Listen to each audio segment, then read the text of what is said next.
Hello students, welcome back to Shubham lecturer channel. तो student, इस video में हम क्लास 12 हिंदी साहित्य के 20 महत्वपूर्ण बहुविकल्पीय प्रश्नों को आंसर के साथ पढ़ने वाले हैं।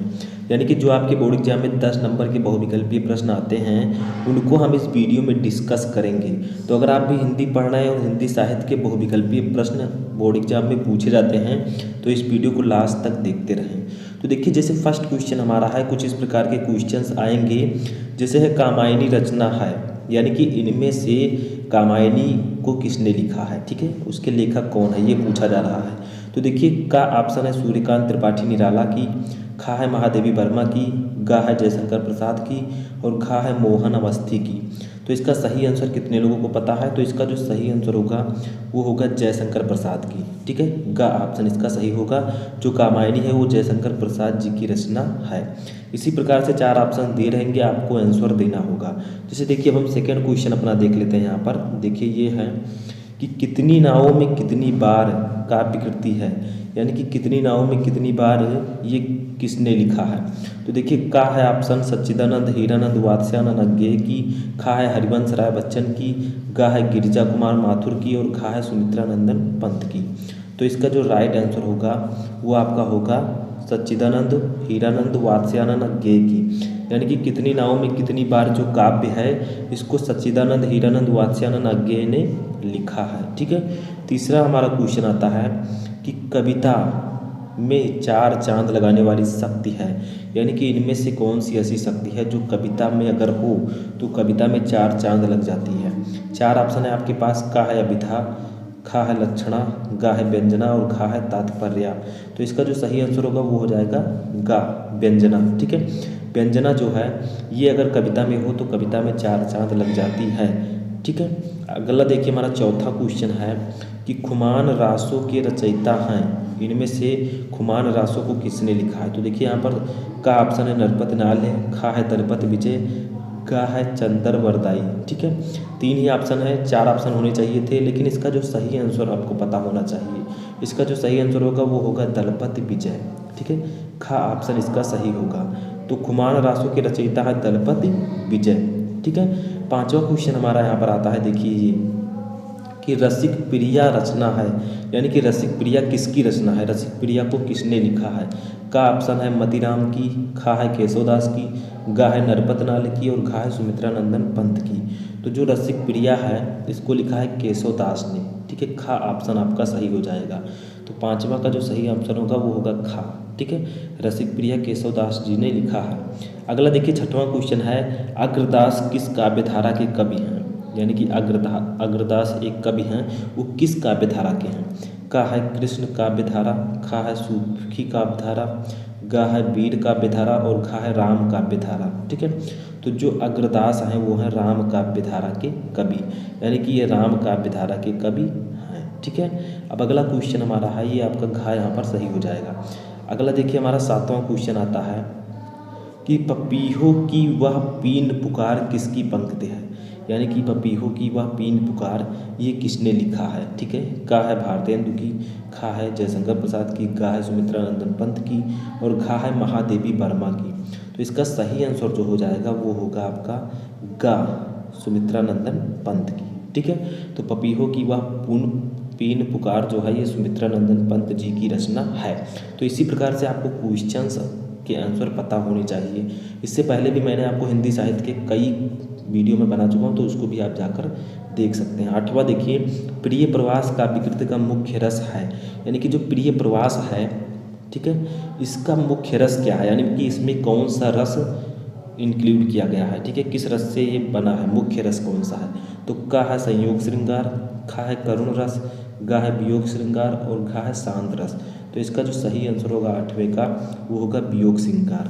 प्रिय प्रवास काव्य कृति का जो मुख्य रस है वो वियोग श्रृंगार है, ठीक है। अगला देखिए, 9वां क्वेश्चन हमारा है कि धर्म के प्रति अनास्था तथा शोषक वर्ग के प्रति घृणा प्रमुख विशेषता है, किस युग की प्रमुख विशेषता है। तो देखिए, का ऑप्शन है छायावाद की, खा है प्रगतिवाद की, गा है प्रयोगवाद की और खा है नई कविता की। तो ये जो विशेषता है ये आपका जो है स्टूडेंट वो हो जाएगा खा, ठीक है, प्रगतिवाद की। तो ये विशेषता प्रगतिवाद की है, तो खा ऑप्शन सही होगा। अब 10वां क्वेश्चन हमारा आता है कि महाभारत के शांति पर्व के कथानक पर आधारित दिनकर की काव्य कृति कौन सी है, यानी कि इसमें से कौन सी रचना है जिसमें महाभारत के शांति पर्व के कथानक को बताया गया है। का ऑप्शन है रेणुका, खा है कुरुक्षेत्र, गा है सामधेनी और खा है हारे को हरिनाम। तो इसका राइट आंसर जो होगा वो हो जाएगा खा कुरुक्षेत्र। ठीक है, कुरुक्षेत्र में महाभारत के शांति पर्व के कथानक पर के बारे में डिस्कस किया गया है। ठीक है, अगला क्वेश्चन हमारा 11वां क्वेश्चन आता है कि अयोध्या सिंह उपाध्याय हरिऔध की रचना है, यानी कि इनमें से कौन सी रचना अयोध्या सिंह उपाध्याय हरिऔध की है। तो देखिए का ऑप्शन है वैदेही वनवास, गा है लहर और घा है गुंजन। इसमें खा ऑप्शन जो नहीं है मिस हो गया है, तो इसका जो सही आंसर होगा उसको समझ लीजिए, बस वो होगा वैदेही वनवास। तो अयोध्या सिंह उपाध्याय हरिऔध की इसमें से रचना वैदेही वनवास है, लहर और गुंजन इनकी रचना नहीं है। ठीक है, तो का ऑप्शन आपका सही हो जाएगा। 12वां क्वेश्चन हमारा आता है कि रीत मुक्त कवि हैं, इनमें इन चारों में से कौन से कवि रीत मुक्त हैं। ठीक है, तो देखिए का है बिहारी, खा है भूषण और खा है केशव और घा है घनानंद। ठीक है, यहाँ पर गा होना चाहिए तो याद रखिएगा। तो इसका राइट आंसर क्या होगा, तो 12वें का जो सही आंसर होगा वो होगा घनानंद। ठीक है, तो ये आपको सही आंसर याद होना चाहिए बस। अगला देखिए हमारा 13वां क्वेश्चन आता है कि निम्नलिखित में से मैथिली शरण गुप्त की रचना नहीं है, इनमें इन चारों में से कौन सी रचना मैथिली शरण गुप्त जी की नहीं है। ठीक है, तो इसका जो सही आंसर होगा का है सिद्धराज, खा है इत्यलम, गा है अनघ और घा है प्रदक्षिणा। तो इसका जो सही आंसर हो जाएगा वो हो जाएगा इत्यलम। ठीक है, जो इत्यलम है ये मैथिली शरण गुप्त जी की रचना नहीं है, बाकी जो तीनों हैं वो उन्हीं की रचना है। ठीक है, 14वां देखिए क्वेश्चन कि रामधारी सिंह दिनकर को उनकी काव्य कृति उर्वशी पर पुरस्कार मिला था, कौन सा पुरस्कार मिला था। ठीक है, तो ये मैं आपको ऑलरेडी बता चुका हूँ, चलिए देख लेते हैं। का है साहित्य अकादमी पुरस्कार, खा है भारत भारती पुरस्कार, गा है ज्ञानपीठ पुरस्कार और खा है सोवियत लैंड नेहरू पुरस्कार। तो इसका जो राइट आंसर होगा वो हो जाएगा गा। ठीक है, ज्ञानपीठ पुरस्कार, यानी कि रामधारी सिंह दिनकर जी को उर्वशी उनकी एक रचना है जिस पर उन्हें ज्ञानपीठ पुरस्कार दिया गया था, तो गा वाला सही हो जाएगा। ठीक है, अब 15वां क्वेश्चन अपना देखते हैं कि सच्चिदानंद हीरानंद वात्स्यानंद अज्ञेय किस सप्तक में संग्रहित हैं, यानी कि ये किस सप्तक में सच्चिदानंद हीरानंद वात्स्यानंद जी हैं। का है तार सप्तक, खा है दूसरा सप्तक, गा है तीसरा सप्तक और घा है चौथा सप्तक। तो इसका जो सही आंसर होगा 15वें का वो होगा तार सप्तक, यानी कि सच्चिदानंद हीरानंद वात्स्यानंद अज्ञेय जी तार सप्तक में संग्रहित हैं। अगला क्वेश्चन 16वां हमारा आता है कि विनय पत्रिका के रचनाकार कौन है, यानी कि विनय पत्रिका को किसने लिखा है। का है तुलसीदास, खा है कबीरदास, गा है सूरदास और खा है जायसी।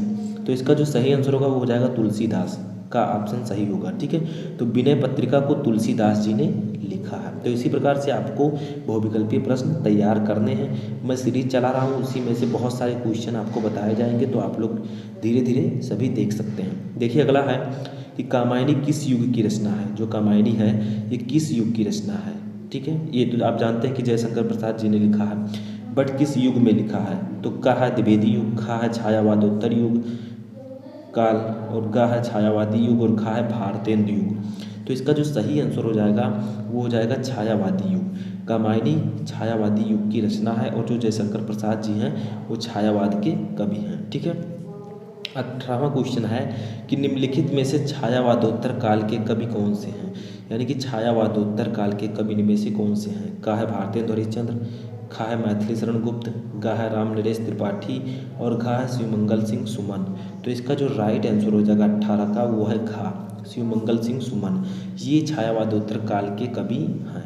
अगला क्वेश्चन हमारा 19वां आता है कि हिंदी साहित्य, ठीक है, कि किस काल को श्रृंगार काल कहा जाता है, इनमें से किस काल को श्रृंगार काल कहा जाता है। तो का ऑप्शन है आदिकाल, खा है भक्ति काल, गा है रीतिकाल और खा है आधुनिक काल। तो इसका जो सही आंसर हो जाएगा वो आपका होगा रीतिकाल। ठीक है, तो रीतिकाल को ही श्रृंगार काल कहा जाता है। ठीक है, अगला देखिए हमारा लास्ट क्वेश्चन आता है कि रीतिकाल की प्रमुख विशेषता क्या है, यानी कि रीतिकाल जो है इसका प्रमुख विशेषता क्या है। का है प्रकृति चित्रण, खा है ईश्वर वंदना, गा है युद्धों का सजीव वर्णन और घा है मुक्तक काव्य रचना।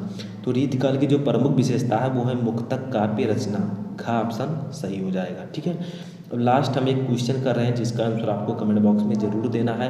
क्वेश्चन क्या है कि कौन सी रचना रामधारी सिंह दिनकर की नहीं है। इनमें से कौन सी रचना रामधारी सिंह दिनकर जी की नहीं है। ठीक है, तो एक ऐसी रचना है जो इनमें से नहीं है, बाकी सब हैं, बट वो है कौन, तो ये आपको बताना है। तो आई होप कि आपको ये 20 हिंदी साहित्य के इंपॉर्टेंट क्वेश्चन अच्छे से समझ में आ चुके होंगे। तो वीडियो पसंद आए तो वीडियो को लाइक करके, चैनल पर नए तो चैनल को सब्सक्राइब कर लें और इस प्रकार के जो इंपॉर्टेंट बहुविकल्पीय प्रश्न हैं उनको मैं लगातार लाता रहूँगा। ठीक है, तो लाइक ज़रूर कीजिएगा और अपने दोस्तों के साथ भी शेयर कर दीजिएगा।